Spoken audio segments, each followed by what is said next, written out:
everyone get to ask their own questions. So just a reminder, if you would like to write your name, email, and phone number, then you'll get different notifications about so many GIS lectures, online courses, etc. So you can fill it in. We'll be passing it around. So we'll start with 3 Oms and the Gajananam. You can sit up straight and close your eyes. Om.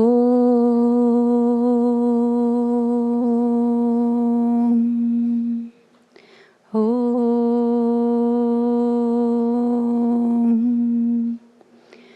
Om.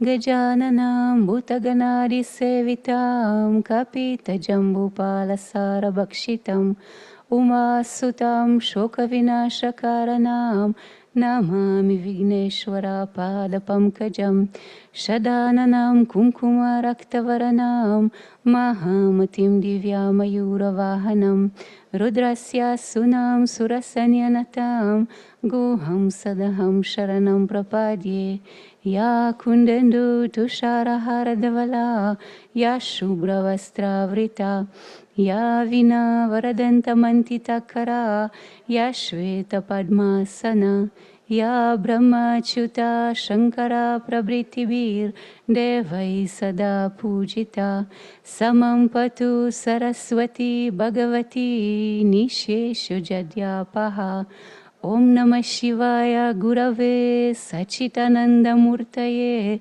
Nishprapanchaya Shantaya Shri Shivanandaya Te Namaha Shri Vishnu Devanandaya Te Namaha Om Sarvamangala Mangalye Shive Sarvata Sadike Sharanye Trayambake Gauri Narayani Namostute Narayani Namostute Om Shanti Shanti Shanti Peace, peace, peace. Om Sahana Vavatu Sahano Bhunaktu Sahaviryam Karavavahe Tejasvina Vadhitamastu Ma Vidvishavahai Om Shanti Shanti Shanti Om Peace Peace Peace. Bolo Sadguru Sivananda Maharaj Ki, Swami Vishnu Devananda Maharaj Ki Jai.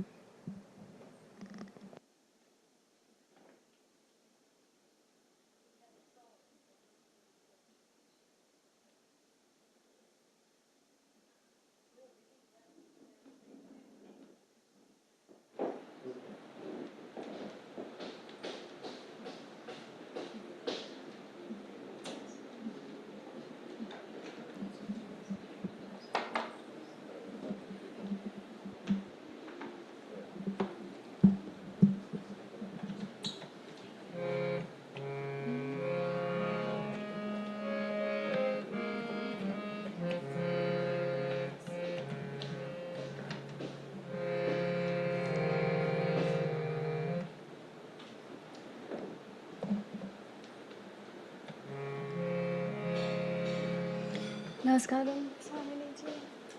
Namaskaram, everyone. Om Vakratunda Mahakaya Suryakoti Samaprabha Nirvignam Kuru Me Deva Sarvakaryeshu Sarvada Saraswati Namastubhyam Varade Kamarupini Vidyarambham Karishyami Siddhir Bhavati Me Sada Guru Brahma Guru Vishnu Guru Devo Maheshwarah Guru Sakshat Parabrahma Tasmai Shri Gurave Namaha.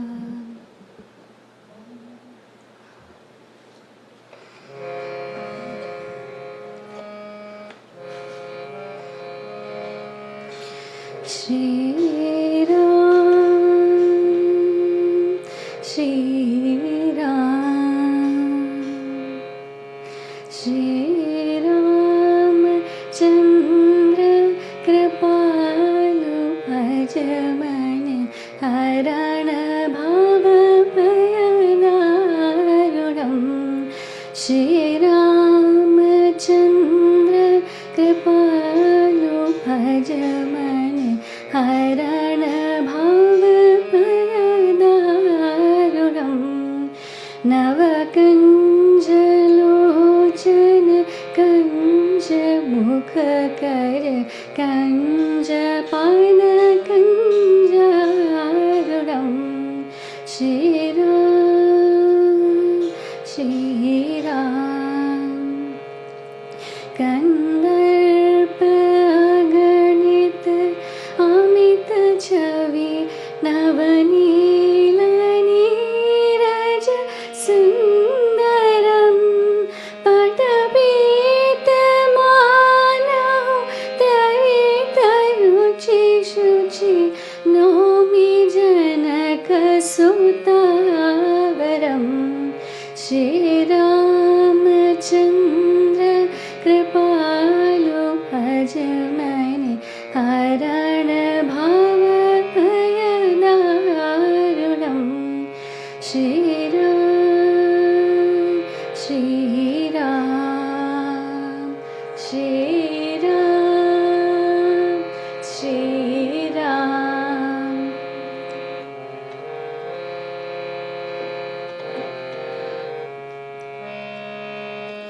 Majadine Bandhu Dinesh Danav Daitya Vanshani Kandaram Raghunanda Ananda Kanda Kushal Chanda Dasharathanandanam Shri Ramachandra Kripalu Bhajamani Harana Bhava Payadaruram.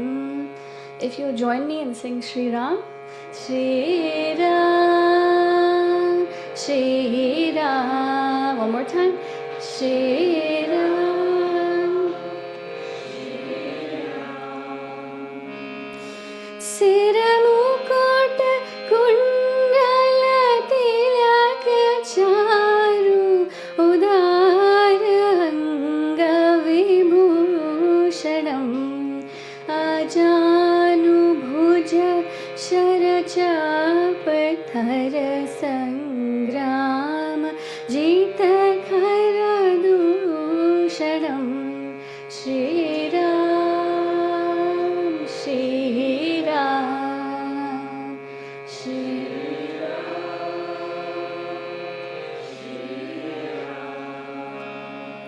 Iti vadati Tulasidas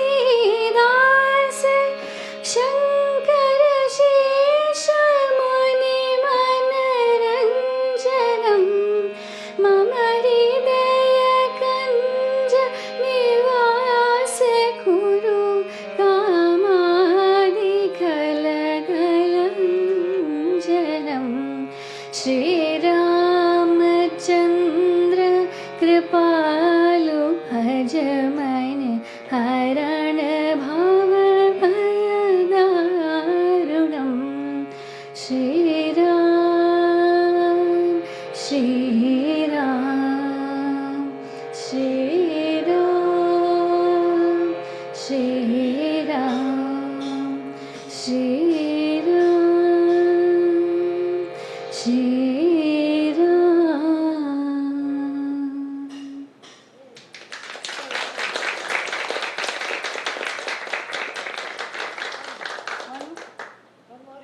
Oh no, I thought you said that. No, yeah, we can do in between the questions.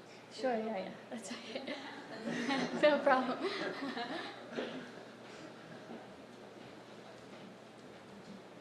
Okay, we need that mic.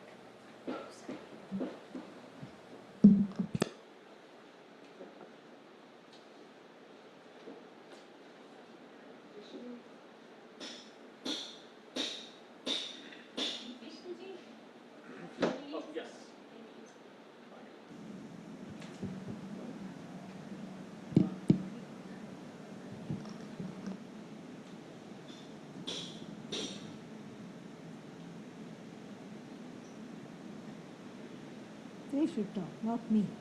No. Who has a question? Thank you, Swamiji. So Sri Ramakrishna, he frequently preaches about women and gold, women and gold, women and gold. And I know he means like relationships and that kind of thing. And I have enough experience with that particular form of Maya to know that that's a pretty fast route to being pulled off of my spiritual path and out of my sadhana. But I go back and forth sometimes between wondering if, like spiritual partnership, somebody to hold me accountable to share practice with, or if the thing to do is just to totally block that out of my line of vision and dive headlong into single-pointed focus on Vedanta. Mm-hmm. So I was just wondering if you could had anything to say in regards to that. We talked a lot about this. So, little briefly, we will say that marriage is not incompatible with liberation. Marriage, partnership, whatever you say. Because as long as we see the partnership like you are seeing as a means to an end, then there is room for everybody to grow. But if the partnership itself becomes the end, then it's the end of the partnership. So we often make that mistake of confusing the means for the goal. This is a very big delusion in our hearts as people. So the partnership should be for the sake of growing together. You said it all. Then it is safe. Then it is safe from deteriorating, because each person does not become the goal for the other. That's a lot of pressure right there. You both have a shared goal that is outside of the partnership, which is the truth of the self. And the self being one, then it is easy and actually very joyful to pursue together. In fact, that's the basis, as I said earlier, of the Indian marriage. That is what it is. The seventh vow is that of friendship for the sake of freedom, liberation from samsara. So, this being said, if one is ready to not need that, if one is ready, if one says, I have been there, I have done that, I don't need this, because I feel like all these things just drag me down, because my interest has progressed beyond the need for partnership. My interest in the Upanishad, my interest in self-enquiry, my interest in this path has progressed beyond the need for people and props and things, then by all means let it go. No problem. But the choice is for each one to make for oneself. There is no prescription. There is no blanket rule that one must get married. There is no blanket rule that one has to give up everything and go. It depends on where one is. Does that make sense? Yeah.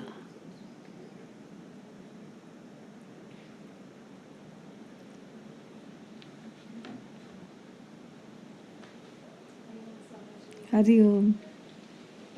Thank you so much for teaching us. What happens between death and rebirth? And I have two sub-questions. What happens between death and rebirth? And then, I wish we knew. Yeah. Next. and if so, two sub-questions. The first is, when our soul migrates, like if it takes 13 days to migrate, Yeah. how is the body chosen, the race, the gender, the attributes? And second, are there certain big events in that incarnation's life that are predestined? So big tragedies that will grow them towards self-realization Yeah. before they're born. Yeah.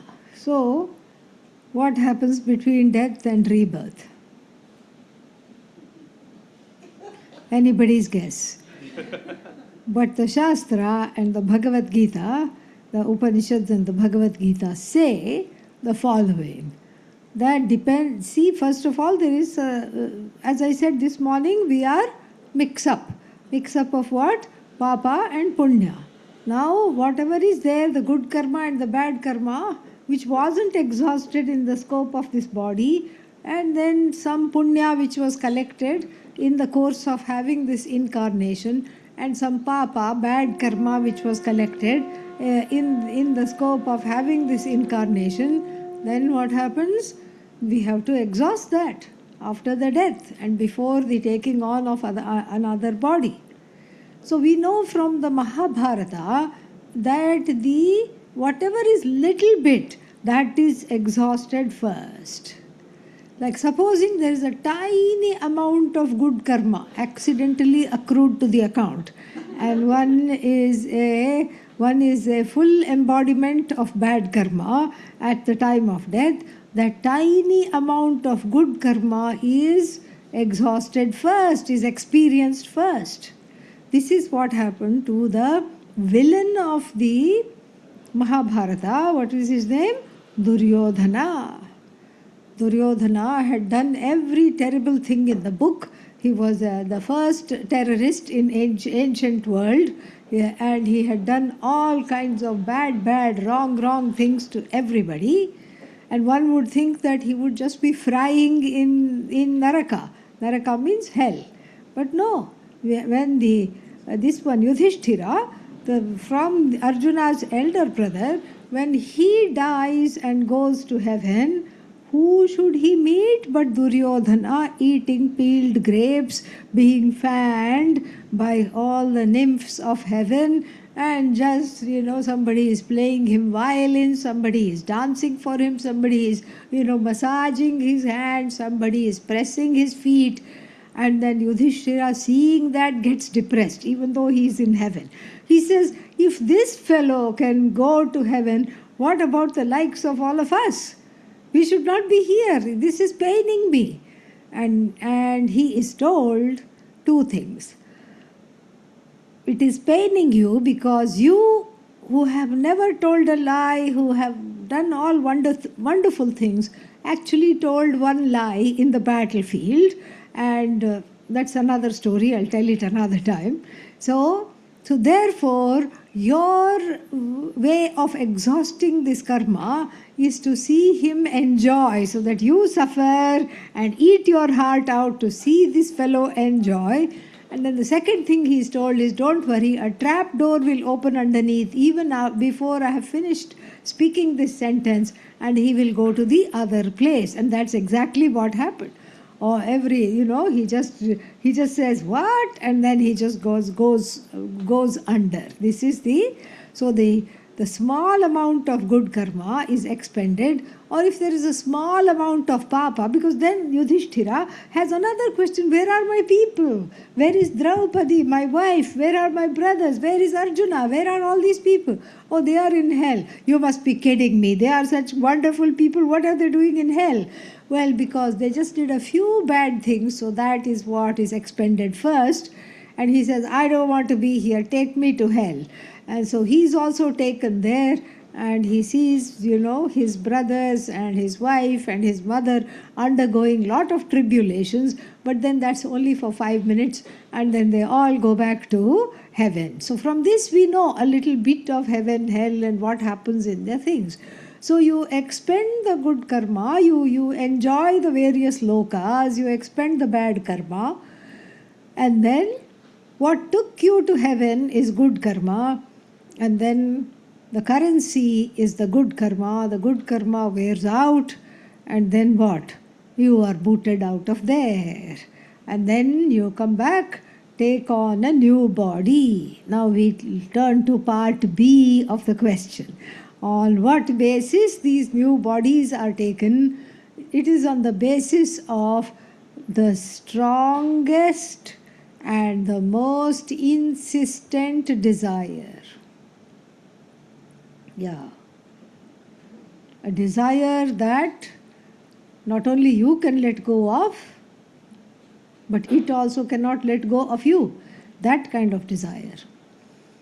And so therefore we are told to keep desiring Vedanta because it will assure us of a human birth. Because Vedanta cannot be pursued in any other, either human or human-like birth with free will. Otherwise you cannot pursue yoga, Vedanta, all these things. In fact, dogs also do yoga because we are frequently told in the yoga classes, do your cat stretch, okay? Do downward facing dog. So dogs also do that, but they do that accidentally. They cannot be taught the finer aspects of yoga about how to grow emotionally, how to grow spiritually. They cannot be taught Vedanta. So we desire this lifestyle dedicated to emotional growth, spiritual maturity, so that we learn to make this a strong desire. We kindle and rekindle this desire so that the next time, what will happen? If there is a next time, I will have a human body. Not just a body wasting away some other karma, that's all. Because the bodies of the animals don't accrue karma. If the donkey kicks, even a sadhu standing behind the donkey is kicked, the donkey doesn't accrue karma. We have to examine the sadhu's head. Okay, what happened to you? Why are you standing behind the sadhu? That's what we have to say. That's what, behind the donkey. So, the life of animals, no karma, because there is no free will. And without free will, we cannot pursue these desires. So therefore, we want an incarnation which has this kind of a human life. And for that we pray, and for that also we help ourselves by desiring spiritual growth very, very, very dearly. Replace chocolate cake with spiritual growth.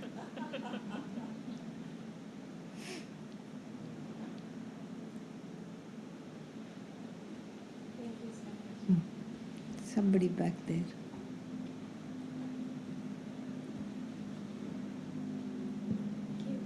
Thank you. We talked a little bit about not doing DIY for ourselves, and I was wondering if you could talk more to that in finding our path. There are many things you can do for yourself. You can prepare the heart. You can prepare the body. You can prepare the mind. That is all DIY, no problem. But Vedanta must not be studied by oneself. Because one is coming in one's own way. You see? What is this infrastructure? An infrastructure, the inner infrastructure is a self-doubting infrastructure, is a self-underconfident infrastructure. It's an infrastructure that feels that it is nothing and nobody, and it is told in a book or something, you are the whole, you are the limitless truth of this world. It is told. So it will reject that. The infrastructure with which you read the book is coming in the way of assimilating the knowledge in the book. One person came and said to my teacher, he said, what did he say? He said, I have studied Kathopanishad. I have read it. Swamiji did not say anything. I have studied Kena Upanishad, I have studied Mundaka Upanishad, Mandukya Upanishad, Aitareya Upanishad, Chandogya Upanishad, Brihadaranyaka Upanishad. Every single Upanishad he names. Now I have a question. Swamiji said, yes. What should I do? I've studied everything. What should I do? Swamiji said, take up a job. That's all. Because obviously studied means what? Read. Reading doesn't do it. You can read 100 Upanishads like this gentleman had, but it doesn't have an effect on you because the orientation of catching and conquering the Upanishad does not work. It's the other way around. The Upanishad has to catch you. You have to be caught by the message of the Upanishad, then only it will work. It's not catch, kill, eat. It is be eaten. Let the ahankara be eaten. Let the ego be eaten. Let me be caught by this message. I don't operate this means of knowledge called the Upanishad. This operates upon me. That's why it's very important to see the Upanishad not as another book or another thing, another body of knowledge, but as the means of knowing something which I can never ever know otherwise. So therefore the Upanishad is treated with a lot of reverence, lot of respect. Yeah. Here.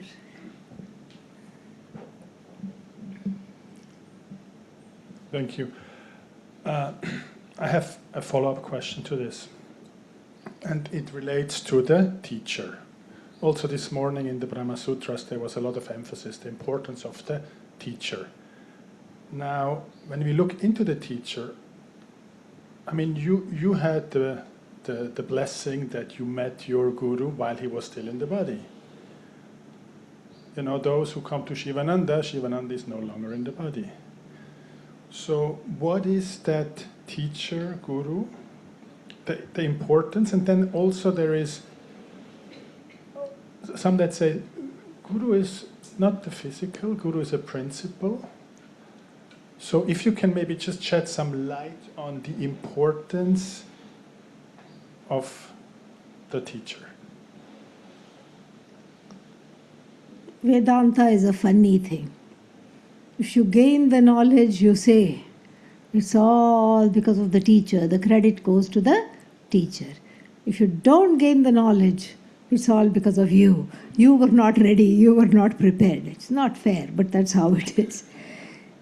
Because it's a teacher-centric knowledge, primarily because without the teacher, you cannot intuit it, you cannot read about it, you cannot get it. Somebody has to cook the pramana. The Upanishad has the ingredients which make the pramana. Somebody has to activate it, enliven it, cook it, bring the ingredients together and deliver it in a time and a manner and that makes sense to the listener.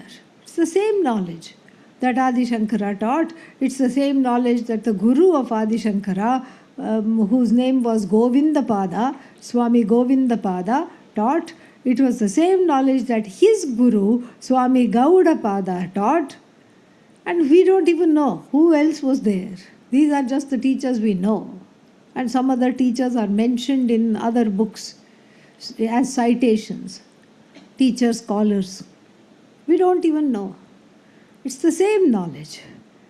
But then the knowledge taught by Govindapada to Adi Shankara worked because that is what was needed. The knowledge does not change.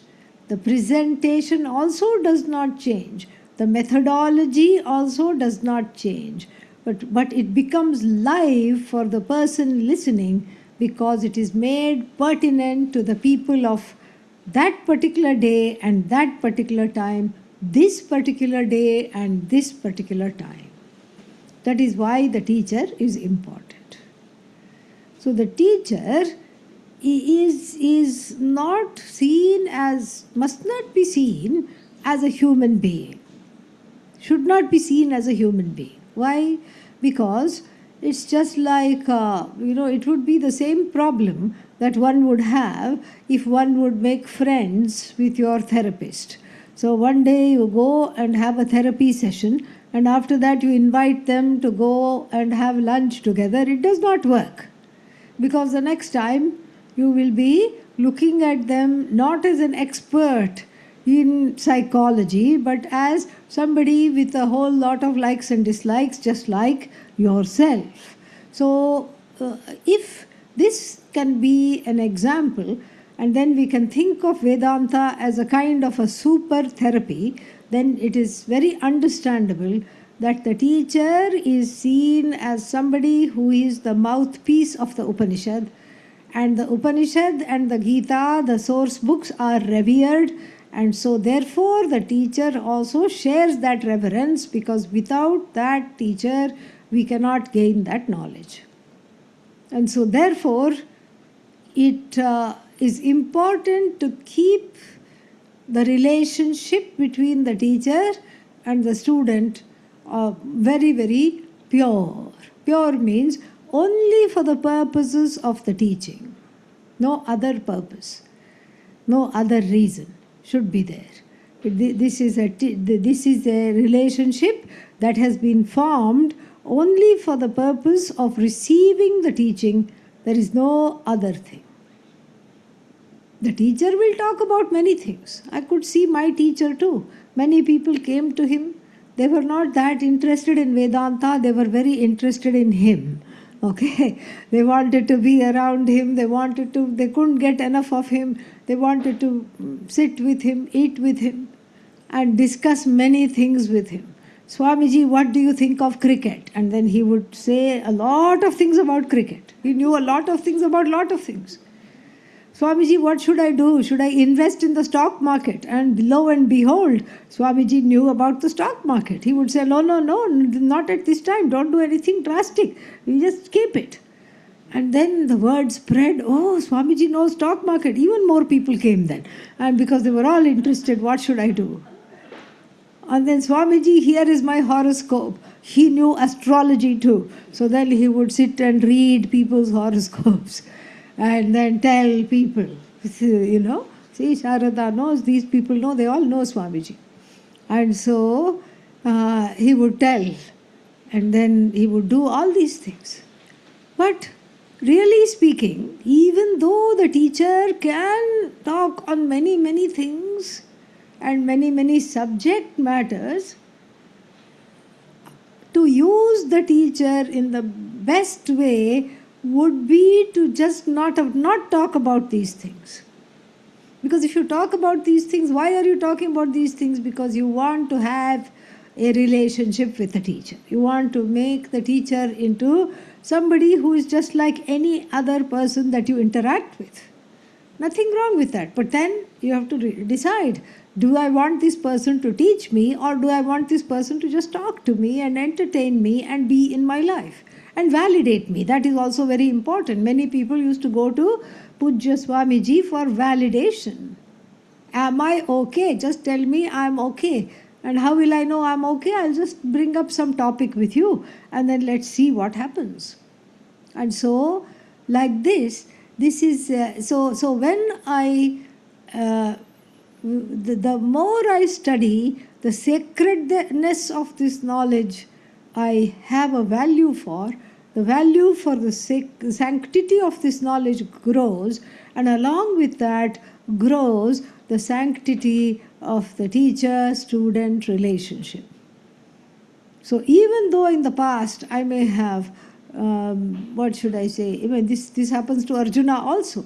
Arjuna says in the 11th chapter, OMG, we used to sit together, we used to enjoy together, we used to go and steal other people's mangoes together, and whatever I may have done, please forgive me, I am your student.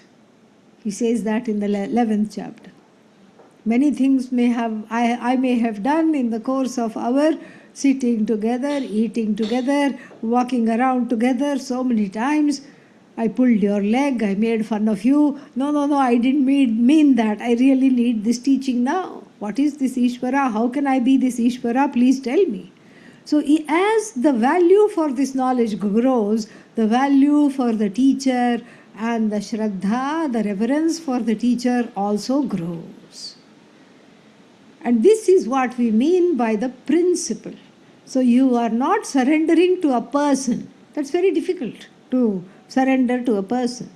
You're surrendering to that which is the means of knowledge, carried by the teacher, embodied by the teacher. And so you're surrendering to that. And then when you surrender to that, there is a law that takes over. It's not the guru, it's not the shishya, it is God basically giving the knowledge through the teacher.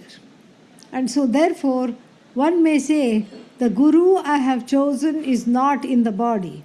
But if the reverence for the guru is strong, then that guru who is not in the body will send you another person who is in the body, who you can relate to and learn from. That is what happens. And then this I heard also my teacher say, there was one family that came from another guru who was still in the body. And this family came from another guru, and they had a lot of guilt. They had felt like they were not getting anything, or they had outgrown that particular modality of study, or that particular guru, something did not sit well with them. And so they came to Swamiji, and they could not really enjoy the satsang so much. They were kind of feeling guilty. We have left that guru, we have come here. This is not, we are told we should not leave the guru, and we have left the guru. What to do? And they asked Swamiji. I used to study with this guru, one of them said in their group. Now I find that I am enjoying the teachings. How should I interpret it? And Swamiji, without blinking, said, that guru has blessed you to be here. And immediately their guilt was gone. Immediately their guilt was gone. That is how we have to see. That is what is meant by the principle. Because when you surrender, we say, I think in Zen Buddhism, when you are ready, the teacher appears. Vedanta takes it one more step. When you are ready, the teacher disappears in you as you.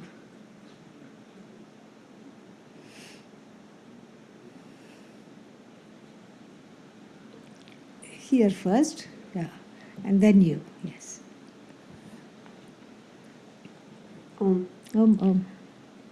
If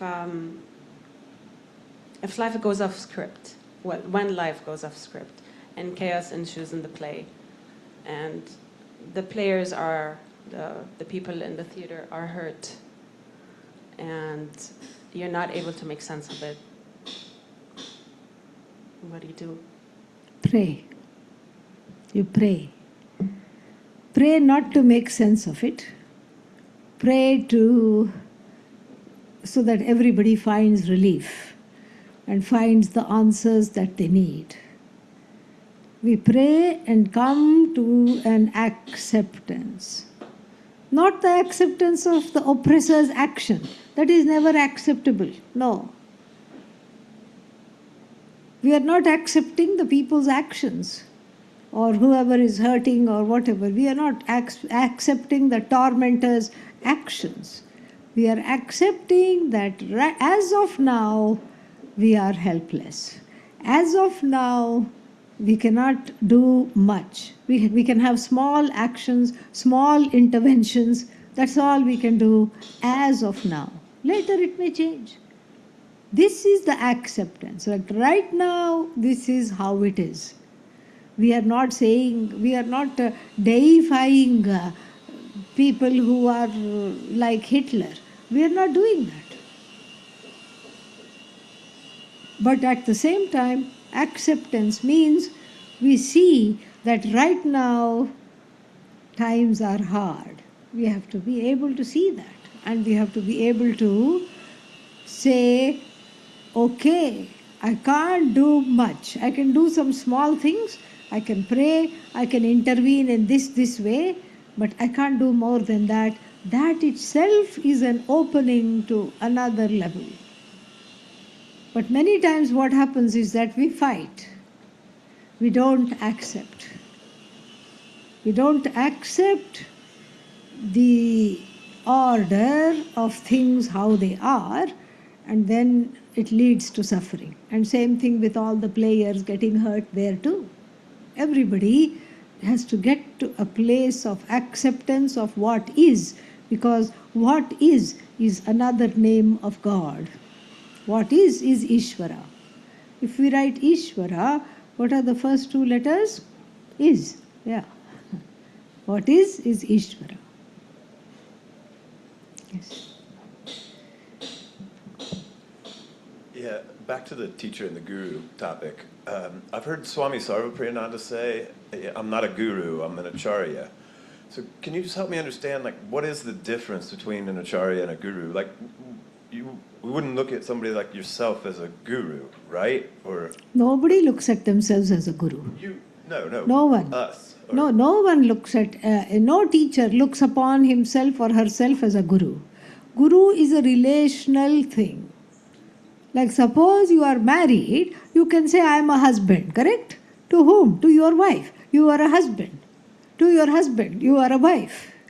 There is no general husband. That's funny.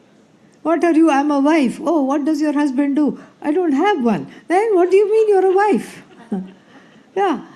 So guru is like that. You shouldn't call yourself a guru. If somebody says, you are my guru, then you become a guru for that person in that particular context. The word gu stands for ignorance. The word ru is for the one who removes ignorance. The one who removes ignorance is guru. Acharya is a position, and acharya also has its own meaning. Asamantat chinoti, the one who collects the gems of the Upanishads by mining into the Shastra. Swayam acharati, himself, herself behaves in tandem with the Upanishad. Anyan acharayati, makes other people also behave in tandem with dharma, righteous conduct, and how the Upanishads says we must behave, the values and the attitudes, the one that inspires. So the acharya is the same as the guru. It's not any different, but I see why he would not want to call himself a guru, because no one does. No one should. So it doesn't have to be a two-way street. If he says, I'm not a guru, I'm acharya, but I say, no, you're my guru. Yes. Like he doesn't have a choice in the matter? No, he can say, I don't, yeah, he does have a choice in the matter. He can either say, I accept you as my shishya, or he can say, please find somebody else. That's there. But rarely will they say, please find somebody else, because it is very devastating. Because that's like the guru is like the ultimate frontier of duality, the last frontier of duality. And if you go there, any other rejection we can bear. But the rejection by somebody who I think is my guru, it is very difficult to bear.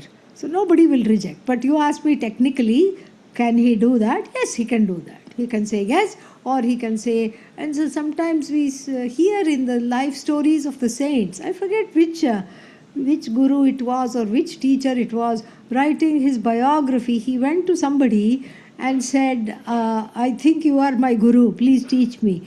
And that Mahatma, that sadhu said, no, I am not your guru you are going to meet in 6 months. And that's exactly what happened. 6 months later, this person met somebody. Yeah, that also happens.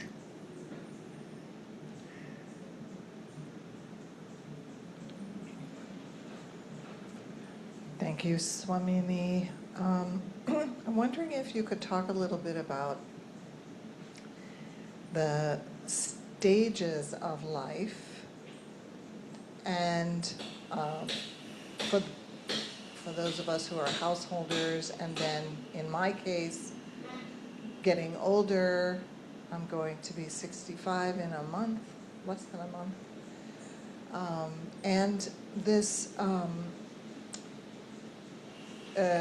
drive of doing, accomplishing, doing, creating, and the longing for quiet and inwardness. If you could talk a little bit about that, I would appreciate it. 4 stages, 4 ashramas. First stage is student life. What do you do as a student? Study, that's all. No other thing. In ancient India, you didn't have a job as a student. You didn't have a side job of delivering newspapers and things like that. You only studied. The whole society kept you up. How? Because each day you would go to a different family in the village for your meals.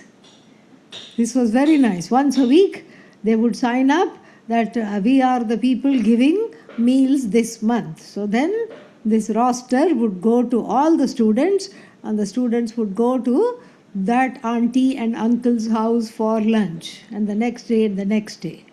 They knew all the good cooks in town.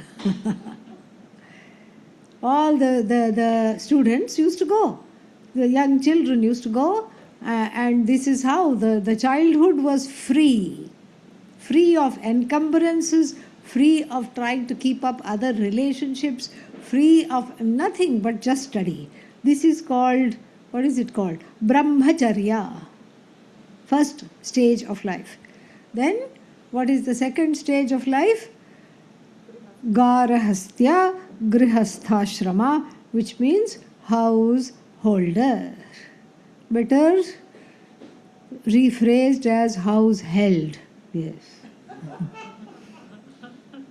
I am hat holder, correct? Drop. I can drop at will. I can drop the hat at will, correct? So, people come, people write to us all the time. People write to Pujya Swamijis, I have finished all my responsibilities. I am a householder. I finished all my responsibilities as a householder. What should I do? Come to the ashram, spend the rest of your life. No, I have so many things. I have to do this. Who will do that? So you're not a householder. What are you? Housebound, househeld. Yes. So householder means that freedom must be there. And that's why one is told to finish the duties and responsibilities. You raise your children, and after raising, and learn from the birds. What do the birds do after raising the children and after the children fly away? What do they do? Kick them out of the nest. No, they're already gone. After that, what do you do? The fledglings have been kicked out. After that, what do the mama bird and the papa bird do? They are not saying, oh, we'll just stay here, enjoy retired life. No. Neither do they say, we will travel. We are supposed to migrate. So, what such a nice nest I have built. Let us put it on Birdie Airbnb. Yes. Yeah. And then what? This side city view, that side tree view. And it has a built-in nursery with soft feathers inside. And, or let us do a WhatsApp message. Anybody over there in South America who wants to do a house swap? I'll stay in your nest. You come and stay in my nest. No. The birds are flown, the baby birds have gone, and these also go. They don't say, what's going to happen to this? When I come back, will it be there for me? Will it go? What will happen? How? They say, they know that this is Bhagavan's world. The first time I built the nest, sticks, stones and twigs and all these things were there, leaves were there. They will be there. If I'm supposed to raise another family and build another nest, they will be there. So that kind of a feeling we don't have. That's why we hold on to the house, hold on to the assets, hold on to everything, because there is a lot of fear. But the truth is, no matter how much assets you have, you cannot, plan for inflation. How much inflation is going to be there in the next, let's say, one says, okay, maybe I'll be alive for 20 more years. How much inflation is going to be there in 20 years? Who can predict the rate at which the world is going? Who Who can predict? And how much money do you need to protect the money from itself? This is basically what inflation is.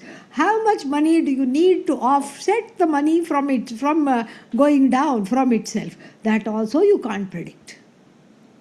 So the third and the fourth stages of life are a beautiful retirement plan.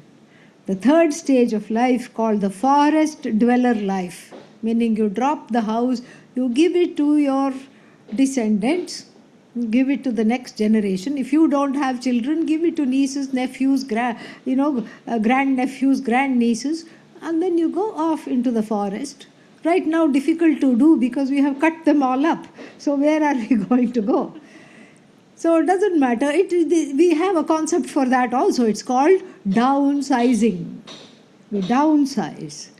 You downsize and you live simply, and then you practice not wanting your creature comforts and things that the object dependencies, things that you think will make you happy, and usually they are costly things, okay? Yeah. Cheap things doesn't matter. So you learn to be happy with cheap things or free things.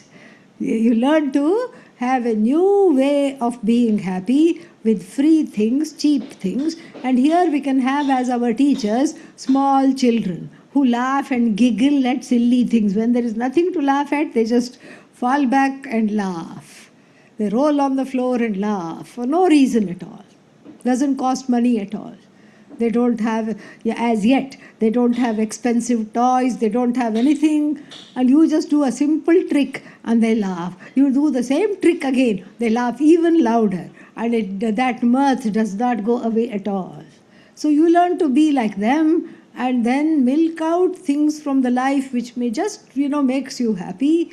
But the truth of the matter is that if you are cheerful, like the child there, unencumbered, everything will make you happy.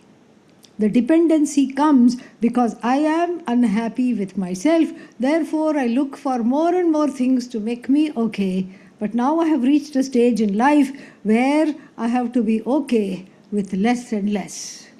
So I turn on the inner cheer, I access the inner cheer, I access the inner happiness by the study of Vedanta. So the dependencies on things goes down and the study of Vedanta goes up at this time, and I prepare for a retired life. Finally, the retirement is sannyasa. Sannyasa is the wonderful retirement plan where you want very little, where you are happy whether you have it or not. Then you don't have to worry about inflation, deflation, shrinkflation, stressflation. So many flations are there. They make up new words. We don't have to worry about that because I'm happy being myself. I'm happy just being myself. I don't need to be with anybody, with anything. So we work up to that in the third stage, and the fourth stage is a breeze. This is what is recommended for everybody.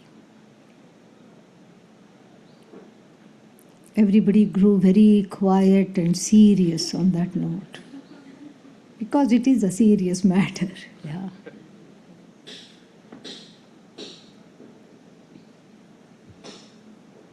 Other questions?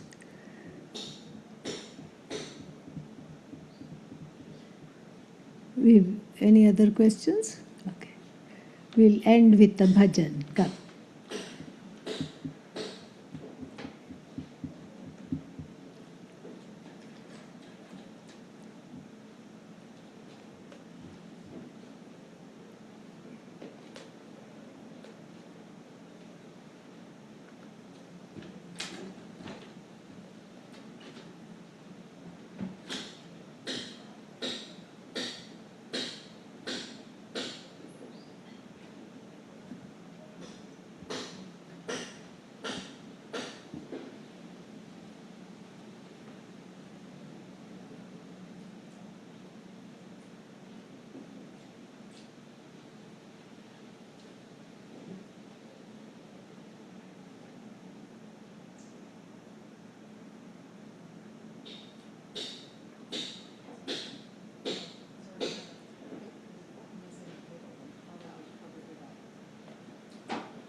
If everyone would join me, please, that would be great.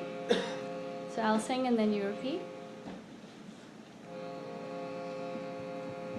Hari Sundar Nanda Mukunda, Hari Narayana Hari Om. Hari Sundar Nanda Mukunda, Hari Narayana Hari Om. Hari Sundar Nanda Mukunda, Hari Narayana Hari Om. Yeah. Please clap. Keep the timing.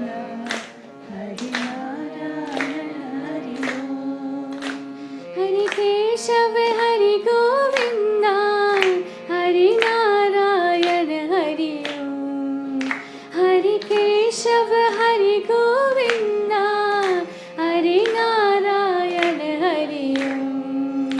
Hari Sundar Nanda Mukunda, Hari Narayana Hari Om.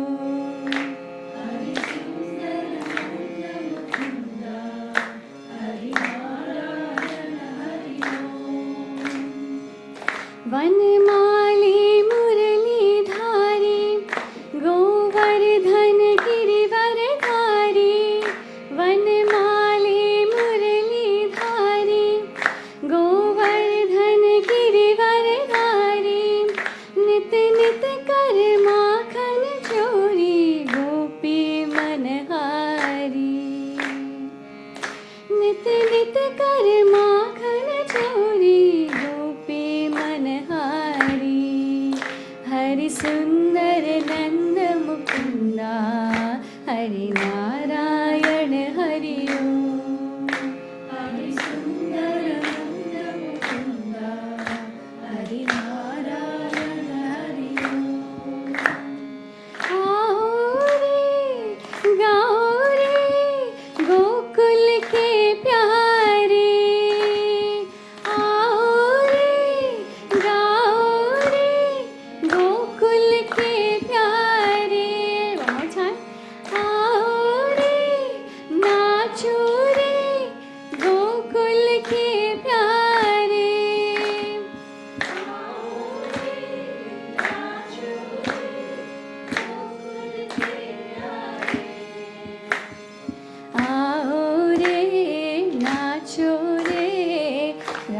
रचाओ रे आओ रे नाचो रे रास रचाओ रे हरि सुंदर नंद मुकुंदा हरि नारायण हरि ओम हरि सुंदर नंद Mukunda Hari Narayan Hari Om Hari Narayan Hari Om Hari Narayan Hari Om Hari Narayan Hari Om Hari Narayan Hari Om Hari Narayan Hari Om Hari Narayan Hari Om Hari Narayan Hari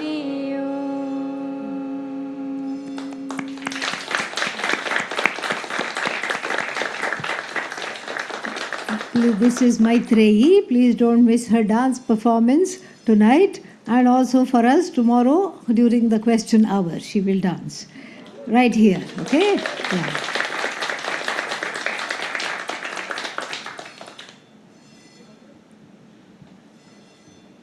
Maitreyi, what is your favorite memory of Pujya Swamiji? She grew up on his lap, so that's why I'm asking. Yeah. Share one favorite memory. My favorite memory is when I sang for him in Coimbatore Ashram. How old were you? 10. Yeah. But he was very excited. I didn't dance at the time, but I did sing. Of course, he knew the ragam, he knew the talam. After I sang it, he asked me. And he was very enthusiastic about the music, especially. And it was so nice to sing for him and be in his presence. Very nice. Wonderful. Thank you for sharing that. ॐ सर्वे भवन्तु सुखिनः, सर्वे सन्तु निरामयाः, सर्वे भद्राणि पश्यन्तु, मा कश्चित् दुःखभाग् भवेत्। असतो मा सद्गमय, तमसो मा ज्योतिर्गमय, मृत्योर्मा अमृतङ्गमय। ॐ पूर्णमदः पूर्णमिदं पूर्णात् पूर्णमुदच्यते, पूर्णस्य पूर्णमादाय पूर्णमेवावशिष्यते। ॐ शान्तिः शान्तिः शान्तिः। हरिः ॐ श्रीगुरुभ्यो नमः। हरिः ॐ। Thank you.